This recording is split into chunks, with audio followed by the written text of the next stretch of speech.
Hello everybody, welcome to Success Defined. I'm Ben McDonald. Today we are joined by Eric Acton. Eric is a Chief Digital Officer, Chief Technology Officer. He has started his own companies and he has run teams within large corporations such as Dell, Charles Schwab, and Price Waterhouse. So I appreciate you joining us. No worries, Ben. Pleasure to be here.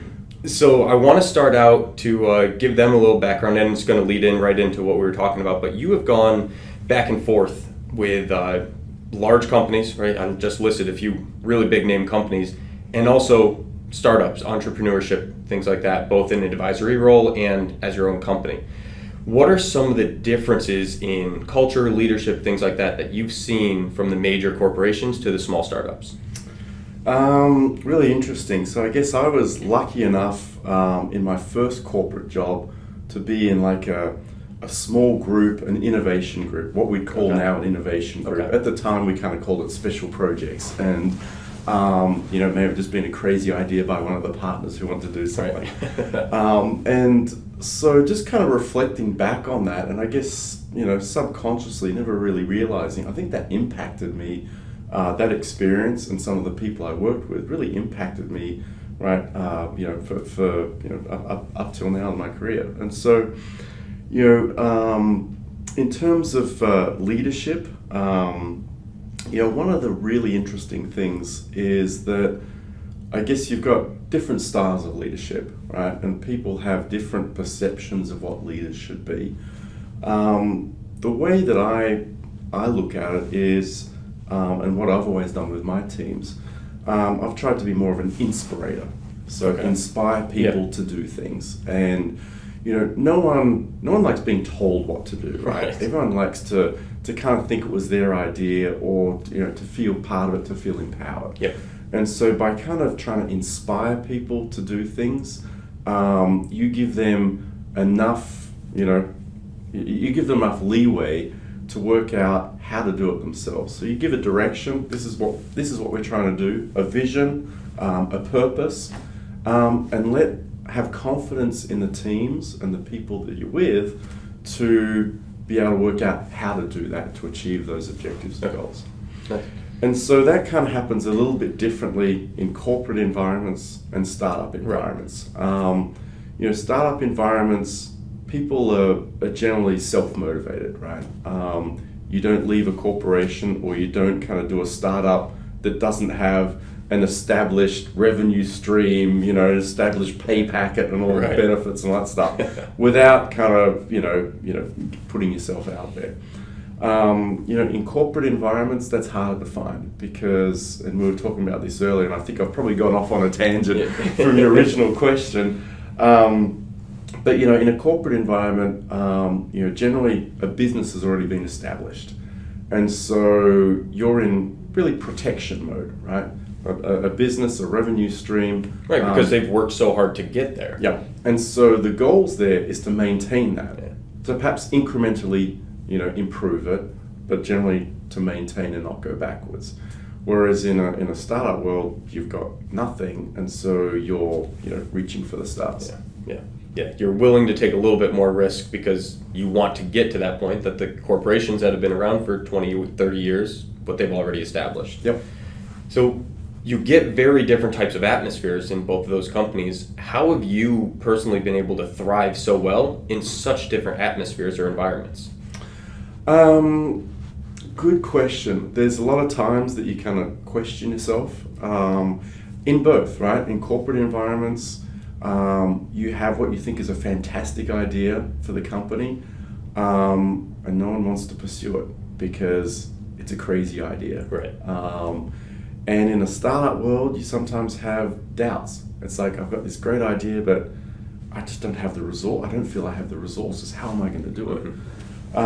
So you've got to find that balance between having inner confidence in what you want to do, but being open to listening to outsiders, hearing criticism, but kind of having your own filter to listen to the criticism but not take it personally, and to learn from it. Yeah, be able to take that as feedback and use that to then continue innovation. Yep. Okay, great. One of the words you use a few times, and we talked about it a little bit earlier prior to turning this on, was intrapreneurship. Mm-hmm. And it almost sounds like that first major position that you had in a corporation was almost leading you towards some entrepreneurship. They put you on a special team, things like that. What does the word intrapreneurship mean to you? And then we'll kind of go from there. Well, as I said, I was very lucky in Right. that first that first period of my life to be involved in that. I think a lot of the principles, whether it's entrepreneurship, intrapreneurship, are the same, right? Okay. You need to have an inner confidence and a willingness to just try something, and a willingness to try something that may not work out. And so, you hear a lot these days, about fail fast, fail quickly, right? Yeah. Failure is not a bad word.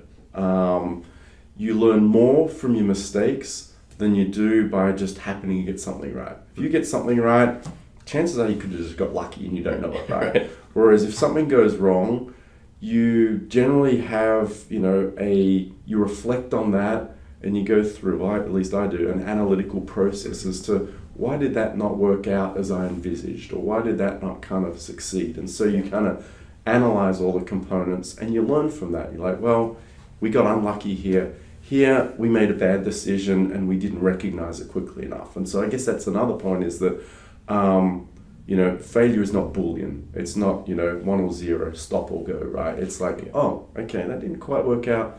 Let's improve that. Let's see what we can change and improve it on the next step. Yeah. No, perfect. So I love the topic of internal innovation, right? Because I've been able to talk to a lot of people who are business owners, talk to a couple people who are employees, and it's easier to talk all the time about leadership and innovation, things like that, when you're talking to small companies that, like you alluded to earlier, they don't have as much to lose, they're shooting for the stars. But what's one or two things that an employee in a major company can do to start putting themselves in a position to be able to have the internal innovation that you were fortunate to be placed in early on? So it's very rarely one person, right? One person can make an impact if they have a strong personality. And so often what happens in large organizations, it's people with big personalities that tend to be leaders. But there's no reason that other people can't be leaders as well. And so, leadership can manifest itself in a lot of ways. Just an example, actually, I was on a call this morning. We have a team doing some work for us. And they've been empowered, to work out how to solve this particular problem. Okay, yeah. And so what you then end up having is what I call, or you could refer to as like micro leaders, right? Someone will make a decision. Someone will have an idea and make a decision. And I talked earlier about leaders often have big personalities. The other aspect about leadership is passion, right?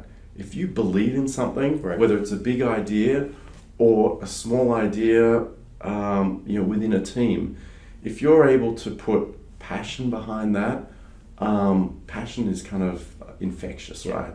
Yeah. And so if someone sees that you're talking about something, whether it's big or small, but you really believe in it, that tends to rally people around that idea. And so you can get leaders popping up anywhere, right? Mm-hmm. If they're empowered and they feel passionate about what they're doing. Yeah. So I'm going to build off of that, because my follow-up question was going to be the opposite side, right? You get the people on the team and they can begin to spread this passion.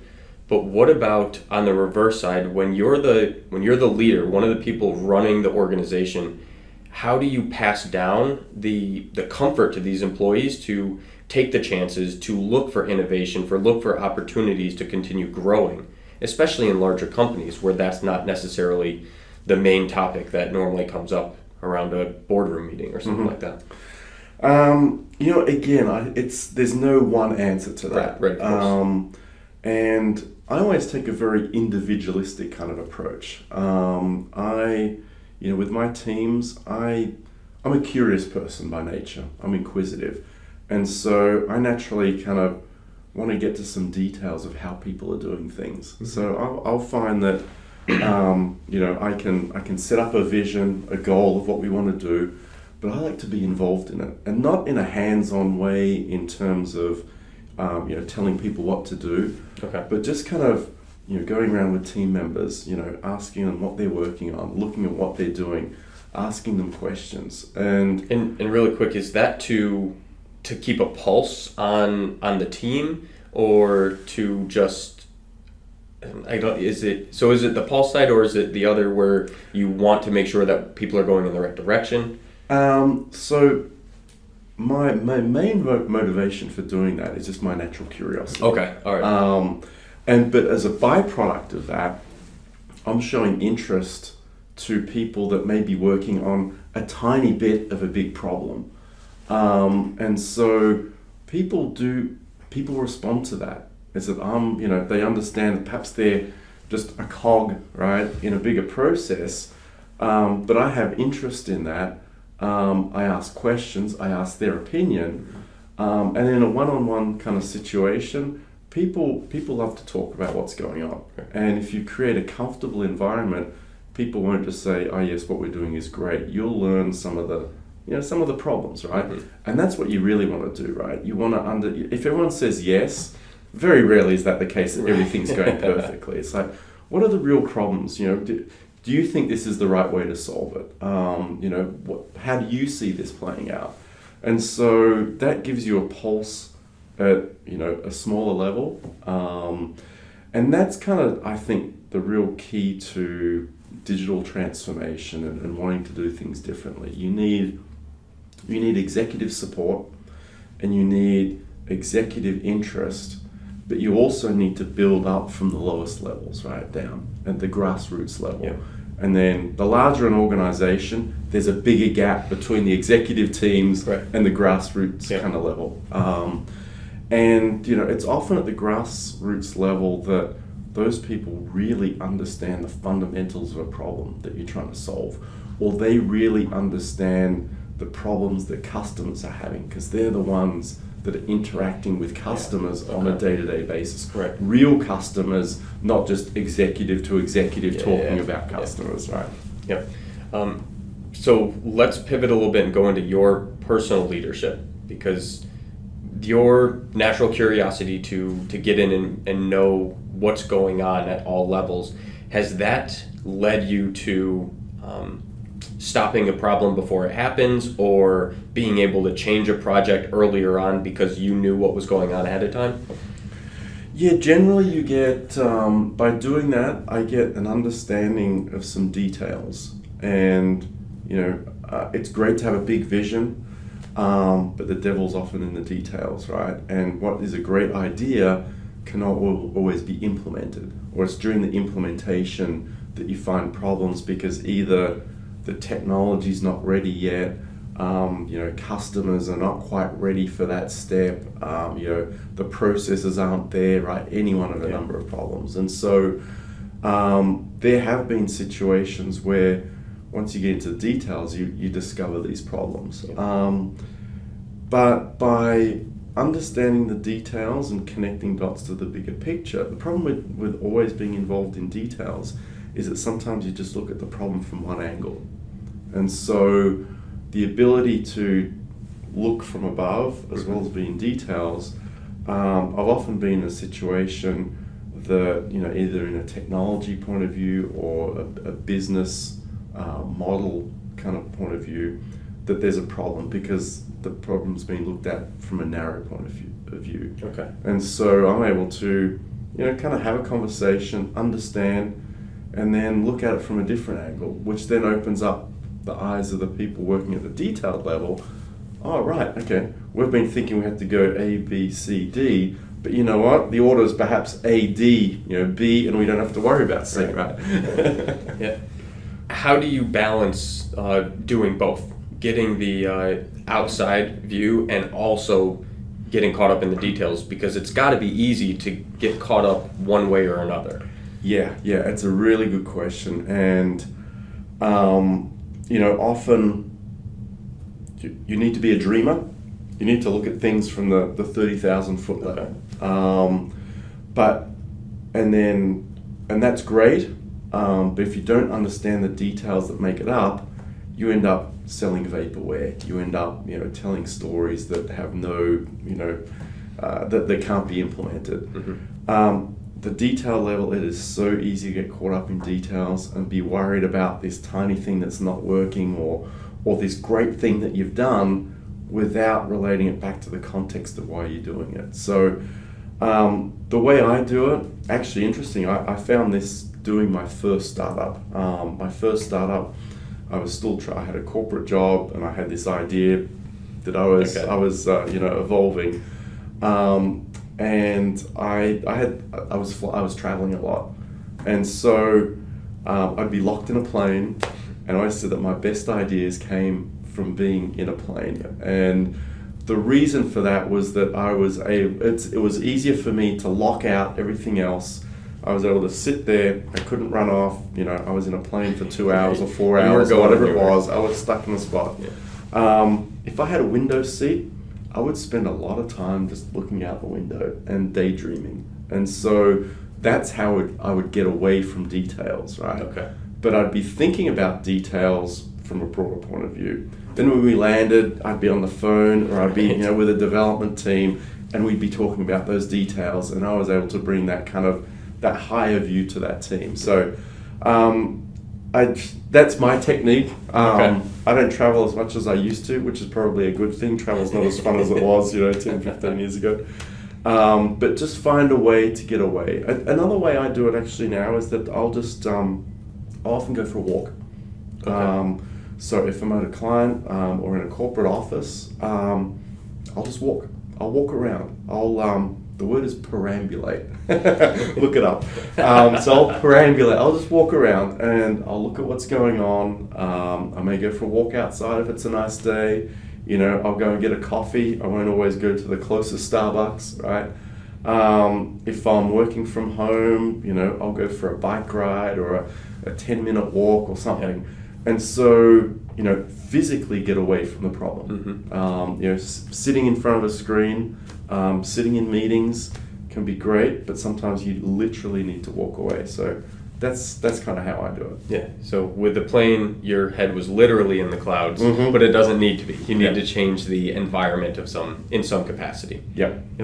And that's the key. Change the environment you're in, and you can change your environment very quickly. Right? Go for a walk outside, go for a swim, go for a bike ride, drive around in the car, whatever it takes for you to do that, but change your environment. Right, and find what works for you. Right, for you, like you said, it's walks, it's getting out, could be a bike ride. It's going to be different for everybody. Right? I've heard some people where they go for a car ride and they just get out someplace and they'll not have any music on or anything like that. They'll roll the windows down and that's what works for them. So it's going to be different for everybody. Different for everyone, and just experiment. Just try it. What works for you? Right. Yeah. Perfect. So you've had different teams in a lot of different capacities. How has your leadership of teams evolved over time? Because I'm sure you pull lessons from every experience that changes. Hey, maybe next time I have a leadership position or a team, I can implement this that I didn't do in the past. So what were some of those lessons that led to some evolution of your leadership? So I think as time's gone on, I've become more hands-off. Okay. Which is empowering teams to do things. But to do that, I think probably what I do is I invest a lot in the makeup of those teams. And so teams are filled with people with different personalities. And so I take a very individual approach to understand the personalities of the teams I've got. Now, sometimes you can create your own team, other times you inherit a team, right? So you don't always have a choice of who you pick. Yeah. So you got to always work with what you've got, whether you like it or you don't. And so I always like to have teams or understand the complementary skills of teams, right? And play those off or leverage those complementary skills in a team environment. So you very rarely have everyone that is good at the same thing, right? And so that's where you have these kind of micro leadership roles that happen. And there doesn't have to be one leader. Everyone can be a leader at a different point in time. In their own capacity, Exactly. what they do best. Exactly. And so I try and bring out the best in people, right? I don't want to tell people what to do, and I know that people generally don't want to be told what to do. Right. And so, perhaps my style is more mentoring, really trying to get the best out of people. And, the proudest moments you have is when a team just comes up with something, right? And I had that situation just this morning. I got off a call with one of our development teams. And I had outlined, here's what we want to do. We want to set up this demo, this video, we want to do this kind of thing. And so just broadly outlined what I want to do.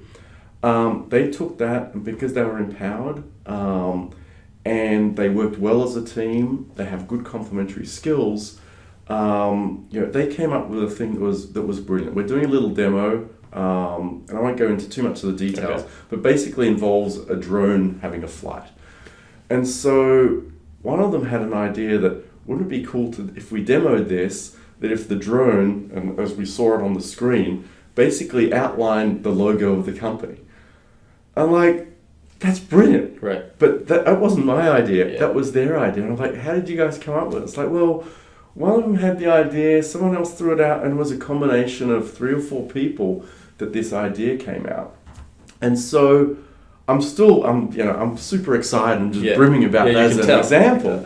Because what a great illustration of people going above and beyond and coming up with something that we're going to show our investors. And it was born at a level of the people who are hands-on, right? And I don't know if I'm lucky, or if it's something that I did, or if it's something the team did, but it doesn't matter how the end result is what counts there. Right. And everyone played a part in it. And that's what's really exciting about building a team and having a team like that, that's all working for each other and with each other.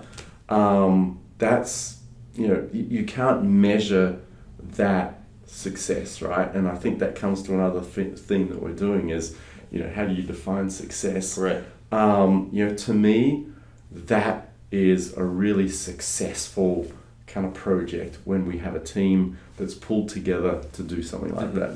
Yeah, I love that, because a lot of times, especially on the show, when we talk about success, quite often it's personalized, and we'll get into that later, but you have a vision of, in a leadership position, what does success look like, and it's being able to empower these the people that are hands-on and giving them the comfort to use their skills to make everything better.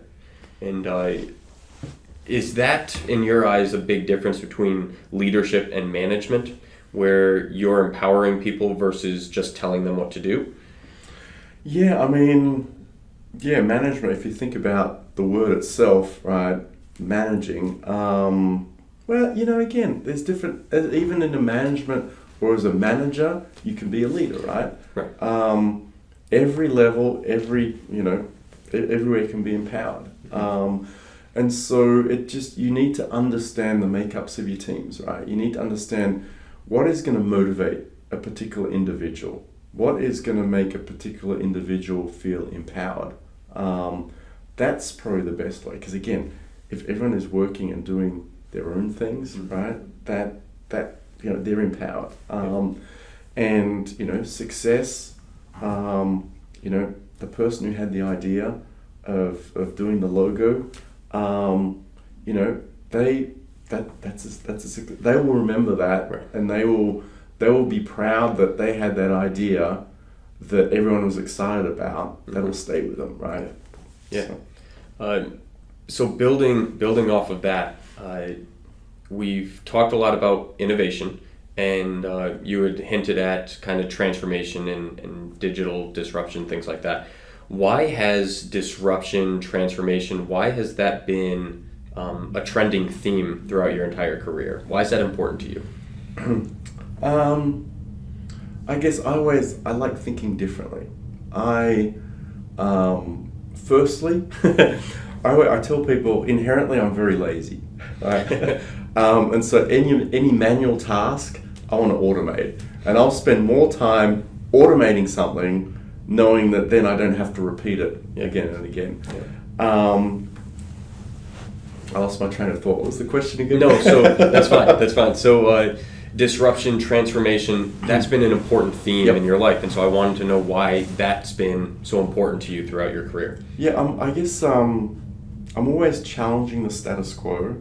I'm always questioning the assumptions. And so, why are we doing this, right? I revert to my inner 2-year-old and ask the favorite question, why, right? It's a very powerful question. So just always questioning what you're doing. Just because, I hate the if it's not broke, don't fix it thing, right?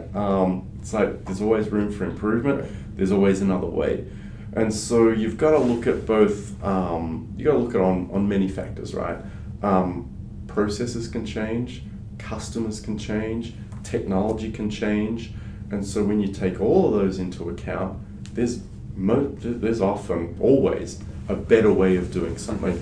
A better way of doing it from an efficiency point of view, if you're internally focused. A better way of doing it for your customers, so that they have a better experience.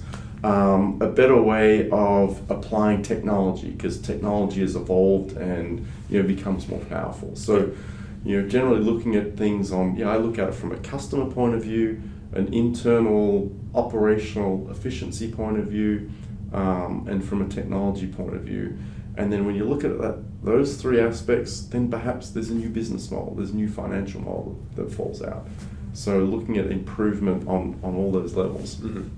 And it goes back to building teams of getting the people that have different strengths so you can hit on those different things, right? If everybody has the same track or same mindset, you're not going to be able to have the same innovation because quite possibly you don't have that person that's going to come up with the logo idea on there if everybody is in a different type of mentality. Yep. Has that been building teams? Has that been something that you focused on all along? Was let me surround myself with people with different strengths, or was that something you learned along the way? Bit of both. I recognize I can't be an expert in everything. I don't want to be the smartest person in the room about a particular thing, right? So generally, it's always good to have an outsider, right? If you have experts all the time, experts are great and you need experts, but tend to look at problems a little bit more narrowly, right? Okay. And so I like to have outsiders. Generally, I'm the one that plays the role of an outsider, outsider to an industry, outsider to that particular company. But you always need a couple of outsiders, not too many, because then you may not get stuff done. But a couple of outsiders, so you have that outside view. But you need experts, whether it's a technology expert, whether it's a domain expert, right?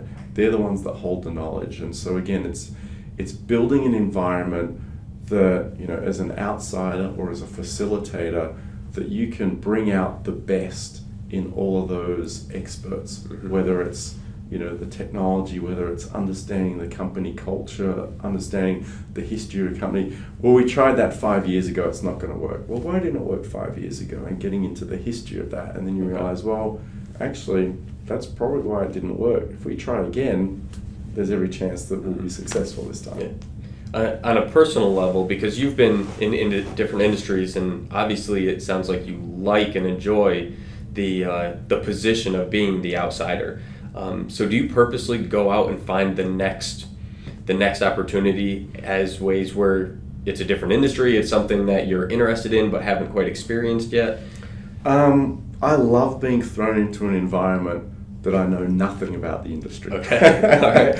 All right. And I guess because I'm curious and I have the ability to quickly catch on to the concepts and the differences in industries. Mm-hmm. And it's funny, everyone in an industry, they generally think that we're the experts in the industry, how can you possibly help me? I've been involved a lot in financial services, mm-hmm. but I got thrown into healthcare recently, a couple of years back. And I kind of looked at it as a challenge, like, okay, right, I've never had to be involved, it's never really interested me, but okay, here's an opportunity. So I jumped in, and kind of quickly made a lot of parallels between financial services and healthcare, right? Both very conservative, industries. Yeah.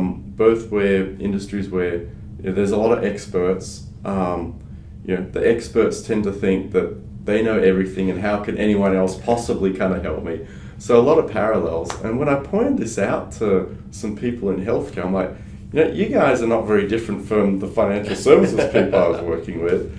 And they'd be like, we're nothing alike. And I'd just go through, those 3 or 4 points. They'd be like, well, perhaps there is, right? And so, perhaps the skills and what I bring to that is the ability to look beyond what the specific problem is and apply general principles and learnings from other industries. And that cross-pollination between industries is kind of good, right? We can all learn, right? Life is a continuous learning experience. Yep. And you never know from who you can learn from, whether it's a different industry, whether it's a different individual, right? A different company. Yeah. It's getting out of the comfort zone and experiencing new things comes naturally to you, or appears to anyways. Whereas a lot of people, they like to stay in their comfort zone. They don't want to test the waters outside. Is that actually natural for you? Is it the way that you were raised? Where did that come about? Yeah, I don't know. So I suspect it's a lot to do with I was raised bilingual, bicultural. So my father's Australian, my mother's French. I grew up mainly in Australia, but spent a lot of time in France. Okay. And so that probably had a lot to do with it. I guess I have a natural inner confidence. And so my mother tells a good story that when I was young, she was walking me to school one day, and I've always spoken to my mother in French. In fact, my first language was French. My mother tongue is French. Yeah. So we always spoke to in French. And so she picked me up from school one day, and we were walking home, and she started talking to me in English. And I just responded to her in French. I'm like, Mum, why are you talking to me in English? We always speak French. And so she was talking to me in English because she didn't want to feel different, or didn't want me to feel different, walking home and being with all the other kids that only spoke English. And I just turned around and said, why are we speaking French? We always do that, right? So, I guess perhaps that had some inner confidence, or it was just natural for me to speak French to my mother, right, even though I was living in an English-speaking world. Yep. I really enjoy living here. I enjoy being a foreigner. Obviously, speaking English in an English-speaking world is easy, and I have a different accent, but I kind of enjoy it. Right. So I would say to anyone out there, don't be shy, don't be reserved, right? Find either a topic or an environment that you feel comfortable in, and then just try and push the envelope. Try and get out there a little bit more and see how it feels. And if you like it, well, then start doing it in other environments. But again, life is a learning experience, and you don't learn if you're always in your own cocoon, if you don't get out there. So you gotta be prepared to get something wrong, to fail, to embarrass yourself a little bit, right? But unless you try, you don't know what you can do. Yeah, and just to continuously be growing in your life. Yeah. No, interesting. Okay, so I want to pivot back to.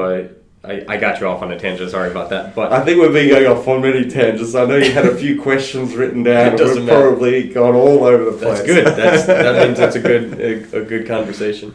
But getting back to the disruption and transformation, it's easy to talk about these things, but the company the startup that you're working with is actually doing things. Yep. And so why do you see a lot of the talk? And I know we talked a little bit at the beginning of this, but why do we see the talk instead of seeing action? And then I've got to follow up from there. Yep.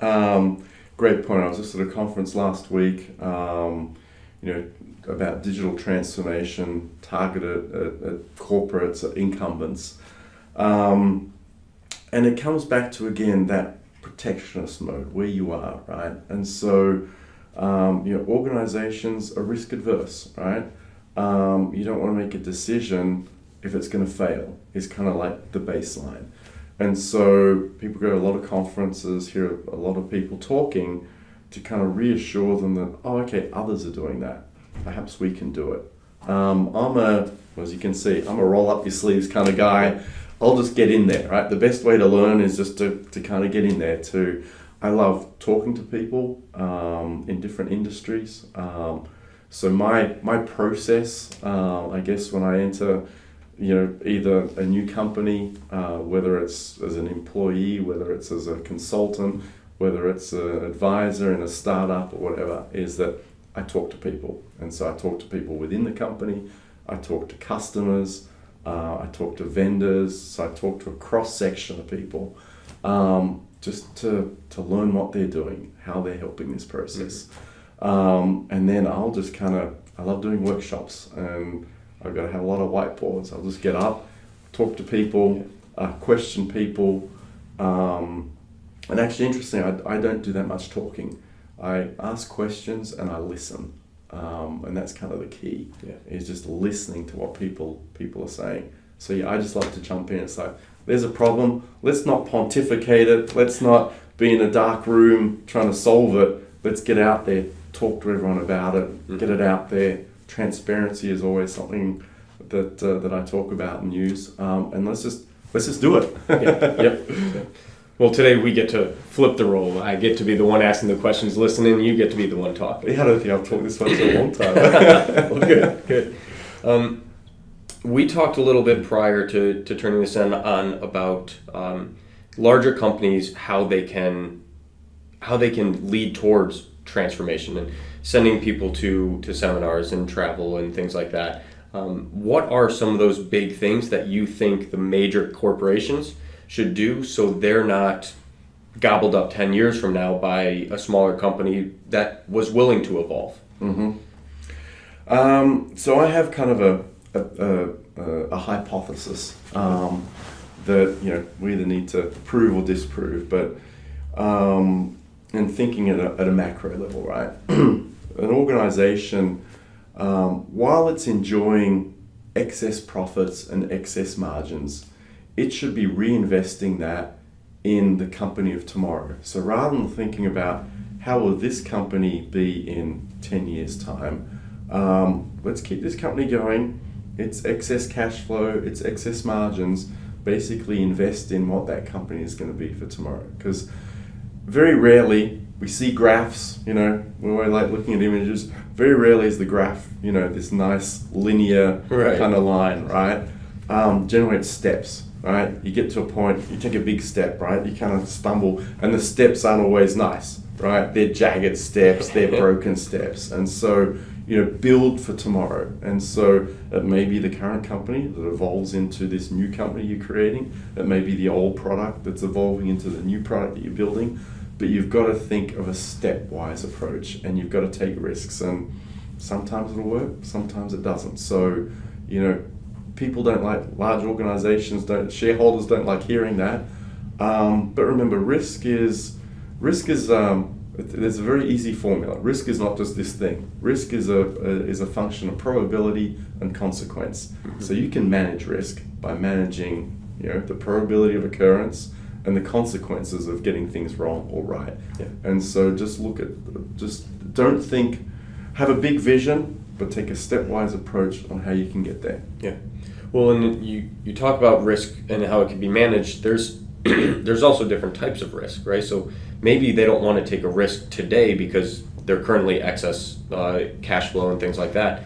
But that means they're missing out on the opportunity. So there's opportunity risk. Yep. And then you turn into the Blockbusters of the world, where eventually you were comfortable here because you were excess, and so you didn't change at all.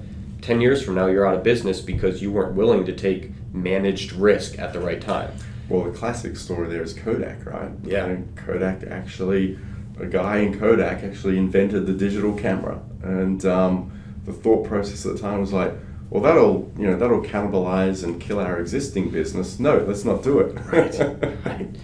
Yeah. They literally created the next technology, and didn't want to do it because it was going to ruin their original business. And it happened anyway. And so obviously hindsight, it's easy to look at. But if they had recognized that and promoted that, and it doesn't happen overnight. Businesses don't drop off overnight. Blockbuster, Kodak. But you manage that process, understand that, again, I have excess margins, I have a great business here, but let's use that to fund the next business. Yep. It's also, we're seeing the opposite of that too with Google and how they turned into Alphabet because they had so many different ventures that are trying to create the next technology that it was almost muddying the waters for what Google as an original company did. So they separated it out and said, okay, Google, you do this, and our other ventures will do other things. They're doing exactly what you said, build from the original company into what's going to happen tomorrow. Yep.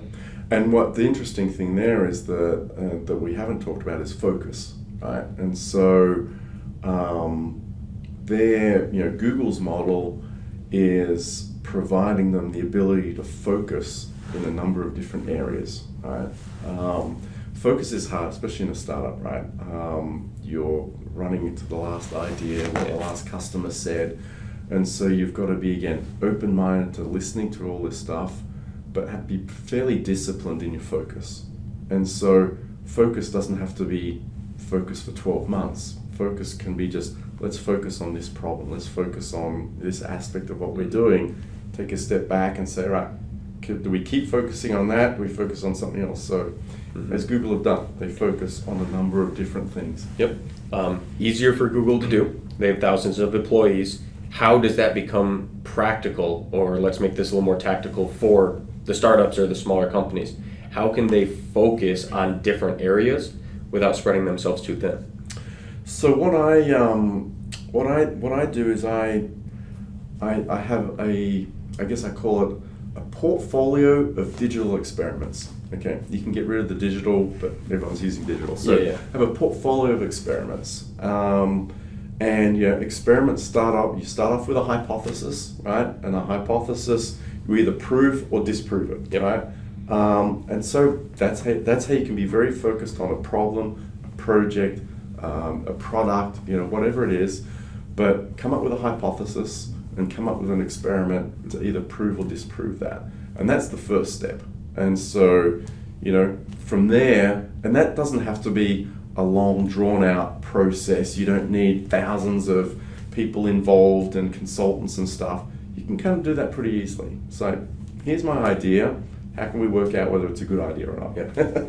So when you're advising startups, say small team, less than 10 employees or less than 10 people on the team, and they have this grandiose vision of what it's going to take to become a $100 million company, and it's got all these different revenue streams. Do you advise them to find that one or two of what's going to be the staple of their company and focus solely on that? Or how do you balance that, I guess? It depends. So firstly is how big of a vision does that company have? Okay. Right. Is it just a product? Meaning what they eventually want to get to? Yeah. Okay. Yeah. And so if it's just a product, it's a little bit different. So it's like, let's try out features. Let's understand what the benefits are. Yeah. Right. If it's a bigger vision, like the current startup it is, I try and understand what are all the potential friction points, or what are all the potential components that need to come together in this ecosystem that they're working with, and try and do these experiments to illustrate those different friction points or those different elements. And so then you can connect the dots, and you can have this broad number of different experiments illustrates what is possible, right? Okay. And so people like to, just showing a PowerPoint is not always good enough. But if you come up with a simple prototype, for example, or a simple customer story, or the way you've rethought a process, if you can illustrate that in a way, that's very powerful. Yeah, and you can almost, from the sounds of it, and build off it if I'm going the wrong direction, but it sounds like you're saying for the people that have the companies or startups that have that large vision of they want to get somewhere major, that you're starting at the nucleus, you're starting at the core, and you're almost creating, this is what the journey is going to look like to get there. And here's the steps along the way, excuse me, the steps along the way of what they need to do to get there, those friction points, what are those potential hurdles down the road. So when you see those friction points and you say, hey, here's a hurdle we're going to have to tackle, how do you handle going into those things? I know it's case by case scenario, but in general, how do you say, we know we're going to hit this hurdle down the road, how are we going to approach it? So always look at, that hurdle, that opportunity. Is that now? Is that later? And a prioritization, right? You don't need to have all the answers, but what you need to do is have an approach of how you're going to tackle that problem. So if the problem's now, we tackle it now. If we recognize that that's an issue, but you know what? It's not going to be an issue until we have 100,000 customers. It's like, okay, let's flag that. Here's what we're going to need to do in broad terms in order to tackle that. Boom, boom, boom, boom. Let's solve that problem when we get to it. Right. That's a good problem to have. Right? Yeah. The ones down the road, hey, once we hit 100,000 customers, you just want to get there. Yeah. But you don't want to get there blind either. Yeah. So that makes sense. Laying out some broad, once we get there, we know the basics of where we need to start. Yeah. You need to identify that will be an issue, identify the process or the way that you believe you'll go about solving it, because partners, investors, customers, they want to know that you're thinking about that down the track, but you don't have to have the answer right now. Right. But as long as an advisor like you or an outside investor, as long as they know, hey, we understand this is coming and it's one of the things that we need to approach, at least from an outside perspective, hey, they're prepared for being able to fix that when they get there. And you give people, investors, customers, confidence in that by addressing a short-term problem and taking them through how you've solved that problem. And so that then becomes kind of the model or an illustration of how you will go about solving that bigger problem down the track. And it gives people confidence. Okay, you guys saw this and you guys have done a great job solving this little product problem or this little issue here. I understand the approach. I understand what you mean when you get to that point. Mm-hmm. With the startups that you've advised on or worked with in any type of capacity, have you seen a correlation with the ones that can handle those small projects and their problem solving? That if they're just good problem solvers, they're going to be able to solve problems no matter what the size. Have you seen that type of correlation? So you've got a problem solving is a very good trait to have, right? Because you're always coming up with problems. I guess it's the ability to manage that problem solving process and keep that ability of seeing the big picture with the details. So, an example of problem solving, and it relates to my startup right now. I can talk generally about, I can't be too specific, That's but by taking a very pragmatic, hands-on approach of solving micro problems and not trying to solve them to the nth degree, but just to kind of illustrate how we can get over that hurdle. The startup we're working on now, in 3 or 4 months, we've come further along in terms of solving a really large-scale problem than NASA has in the last 4 years. And so I think that's by taking, NASA as an example of a very conservative kind of environment, and they're trying to solve a problem to all its detail.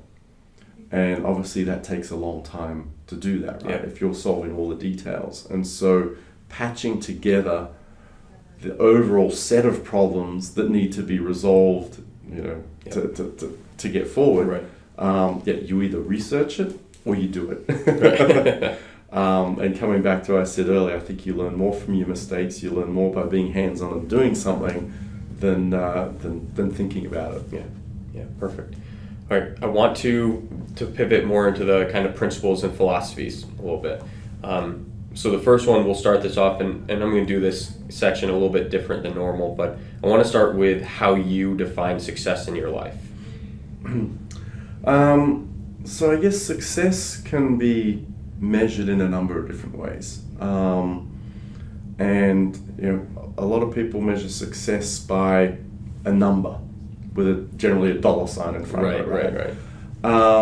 And that's an external view of success. It's a easy way to quantify how you've been successful. My startup sold for X millions of dollars, right? Another way of looking at success is, and the way I kind of look at it is, how many people did I impact along the way? Whether they were customers, whether they were people working with me, for me, around me, right? And one of the biggest satisfactions I get is when someone comes up to me, years later, and they kind of say, Eric, I really enjoyed working with you. We did some really cool stuff, right? Do you remember the time we did X, Y, and Z, right? That has more satisfaction to me than, a dollar sign and lots of zeros. Yeah, would love to have that. But, Right. Yeah. So I get, to me, success, I personalize it, right? As I said, I like to see the impact that I've had or the influence that I've had with people. Mm-hmm. So throughout your life, career life could be either, how have you been able to maintain focus on your priorities? What's most important to you in your life? Priorities change. I have different priorities depending on the different time in my life. So I'm not a planner. I don't have a long-term plan of where I want to be because honestly, it's too hard to predict that. Or if you have that plan and things change, then what do you say? I've had this plan for 10 years and now I'm not doing it. Is that good or bad, right? So I refer to myself as a nowist. Alright. I look at today, I look tomorrow, I look at the future, but I kind of go with the flow. I guess there's short-term goals that you look at, or there's things that you want to accomplish. I kind of look at that, so I don't think too far ahead. Okay. Yeah. Have you had struggles along the way of maintaining that focus on your priorities? Because I know that the priorities change, but have you been able to maintain that focus, or have there been struggles kind of along the way? When things are not going well, like when a business is not going well, that gets hard, and so there's struggles there, and so I guess that's when you just kind of modify the time horizon that you're looking at. Am I looking at just every day as it comes? Am I looking at what happens next week? Or, right, I need to think beyond that. I need to think about next year, or perhaps I need to start thinking about the next thing if this thing's not going to work out. So, treat each situation with the dynamics that are going on at the time. Yeah, well, perfect. All right, so final one here. You and I are sitting here 3 years from now. What happened in that time period to where you can look back and say, that was a successful time in my life? I would like to see the stuff that I'm working on now be that I can talk more openly about it, or you can say, hey Eric, I'm really loving that product that you worked on, and actually that's one of my startups. I bumped into a guy many years later, and was kind of telling him about what I'd done, and he's like, I used that service, I remember that was really good. I hope to have that conversation with you. Perfect, I like it. Anything else that you want to leave people with, and then we'll talk about where they can follow you? I don't know, this has been a bit of a random all over the conversation. Hopefully there's enough. I would say if anyone's interested in chatting to me, reach out to you and me. Okay, perfect. And we'll leave whatever contact information that you want in there in the show notes. Any place in particular that they should go and follow you? LinkedIn or Twitter. Okay, and we'll put your handles in there. So, sure. Perfect. Thank you. Thanks very much. It's been fun. Okay.